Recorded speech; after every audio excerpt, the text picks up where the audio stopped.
I am an amateur home builder. The following is not a formal instruction method or manual for aircraft construction. This is merely the documentation of my process of building the war aircraft P40 Warhawk.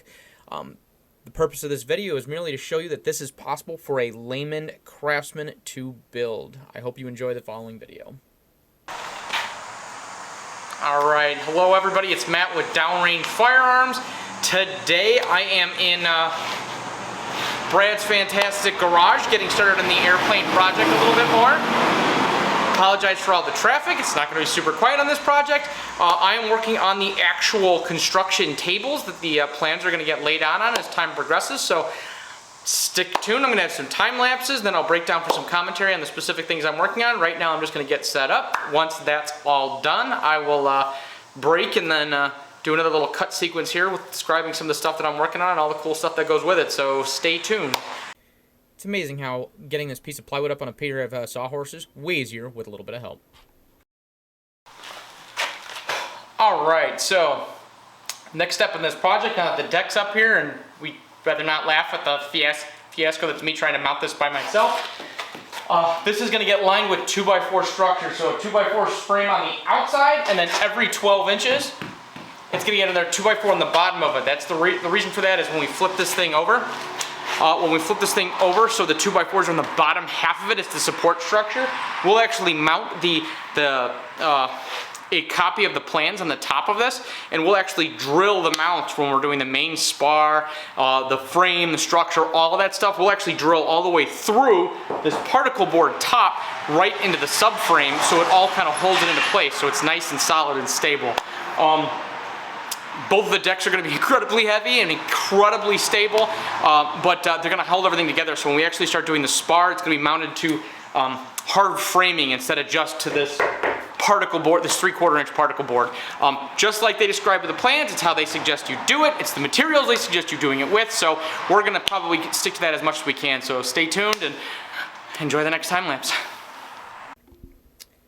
So at this point, I'm just marking the piece of plywood where everything is going to go. I'm just marking exactly where all the 2x4 vertical cross members are going to be. That right there is the camera collapsing off of the gimbal for a second there, so, you know, nothing without its issues. So I screwed those deck screws into the end of that just so I could get the snap string in place. Once the snap string was in, I marked them every 12 inches, center to center, all the way down the board.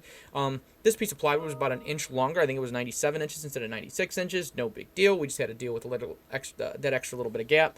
I went over all of those snap string marks with Sharpie to make sure they were labeled in place so they would be more permanent when I needed them later. From here, I'm just pre-drilling all the holes where the deck screws are going to go to mount that substructure and frame too. So right here, I'm just kind of prepping all those deck screws, getting them all lined up. Nothing here is perfect. I'm not measuring them exactly except for the ones that are on the end. Those are all done precisely just to make sure I have where the 2x4s are going to go. Flipping that was a treat in and of its own. I just tried to make sure not to stab myself in the head with any of the screws when that thing flipped over, and then put it back on the deck. And then again, I'm bouncing back and forth trying to juggle this piece of plywood with all these screws on it, moving around on these sawhorses. From here, I'm kind of cutting everything down. The screws are put all the way through that plywood deck and then in about 1/4 of an inch so I can actually anchor the 2x4s to them so I can do this all solo without needing the extra set of hands. Every single one of those, you saw me measuring before I cut those 2x4s in place in the center support structure. All of them were slightly off, ranging from exactly to 46 inches down to like 45 and 2/3 basically, right around there. So everything needed to be pre-done and prepped. All right, everybody. So we got the subframe put into place.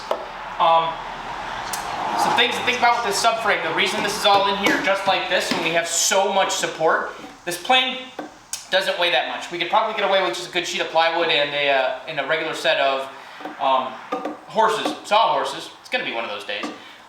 The big reason we want the supports is when we flip this over and we're putting in stop blocks and basically mounting clamps to this deck, the particle board is probably not going to be the strongest thing in the world, especially with some of the pressures we're dealing with, especially on a lot of the wing construction components and even some of the actual frame components.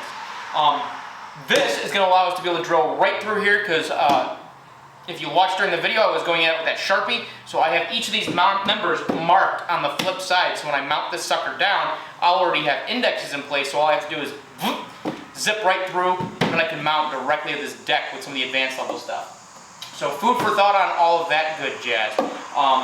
So when I'm going to get Brad here, we're going to flip this thing over. I'm going to zip in the rest of the rounds needed, the rest of the screws needed for this, and this is going to be very, very stable once it's done. Got to just finish up driving the rest of those in there so the rest of that flat top is completely secured all the way to that subframe.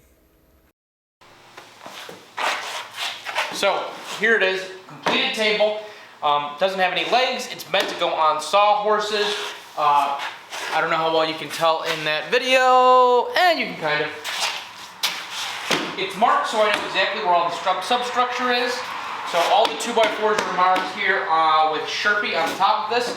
So when we're ready to start building the mounts and the supports and everything for the spars, for the frame, what have you, it's already marked and prepped and ready to go.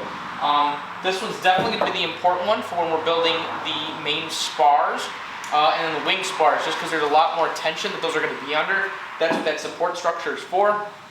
For the main body of the aircraft, especially for the tail side, we're probably just going to get by with just a regular sheet of particle board plywood because we've got that 3/4 inch plywood. We'll just throw it on a couple more sawhorses immediately behind it, or when we're done, we might even end up mounting it just on a couple of 8-foot work tables, just because they're easier to kind of maneuver around.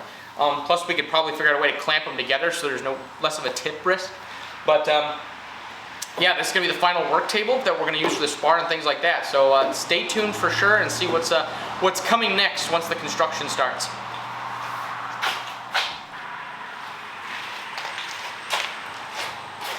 All right, like I was talking about earlier, this is the finished table. Right here is the wing spar blueprint. I'm going to take this bad boy and roll her out for posterity. Unroll the spar blueprint.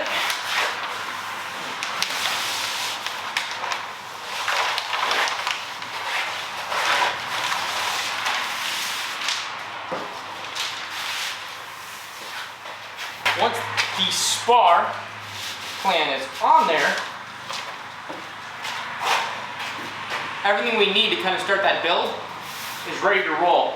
We just need to cover that in saran wrap or wax paper or something to keep the plans protected, or even, God forbid, spend the money and get another photocopy of it. But we will have a full spar set up from here. So we're actually ready to start building this main spar, especially this guy because it's big and beefy.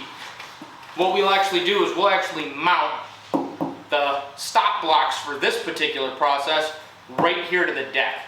So we'll screw in whether it's 2x4 chunks or furring strips or what have you. We'll have nice big wedges in place mounted directly to those 12-inch spurs that we built into this table. So when we actually go to build it, there'll be plenty of tension on it. So if you have any questions, by all means, throw them up in the comments. I'll get back to them as quick as I can. I gotta check that. I'm not in the habit of doing that yet. But if anybody does have any questions, comments, suggestions, links, good resources for me to chase down, please pop them in the comments, sending me a message, and let me know. Otherwise, thanks for tuning in, and we'll see you at the next video.